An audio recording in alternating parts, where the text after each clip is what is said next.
আলোচনার বিষয়বস্তু আমাদের প্রত্যেক মানুষের জন্য, নর হোক আর নারী হোক, সবার জন্য অত্যন্ত গুরুত্বপূর্ণ। আর তা হচ্ছে ছেলে মেয়েদের প্রতিপালন।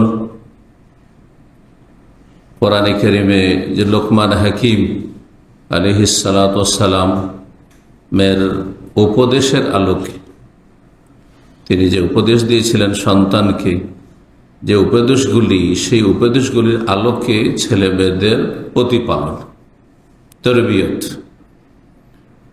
ছেলে মেয়েদের প্রতিপালন মানে এই নয় যে যিনি নিঃসন্তান রয়েছেন তার জন্য গুরুত্বপূর্ণ নয়, অথবা যাদের এখনো সন্তান সন্ততি নেই, সেই জগতে পা দেননি, তাদের জন্য গুরুত্বপূর্ণ নয়, তাদের জন্য গুরুত্বপূর্ণ।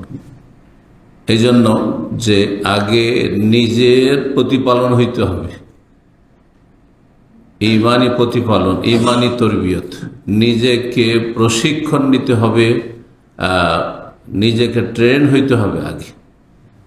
আর একটি কথা সবসময় মনে রাখবেন যে মানুষের সংশোধন করে কথার মাধ্যমে আর কাজের মাধ্যমে। দুটোর মধ্যে সবচেয়ে গুরুত্বপূর্ণ কোনটি? আপনি মানুষকে সংশোধন কথা দিয়ে বেশি করতে পারেন না কাজের মাধ্যমে বেশি করতে পারেন?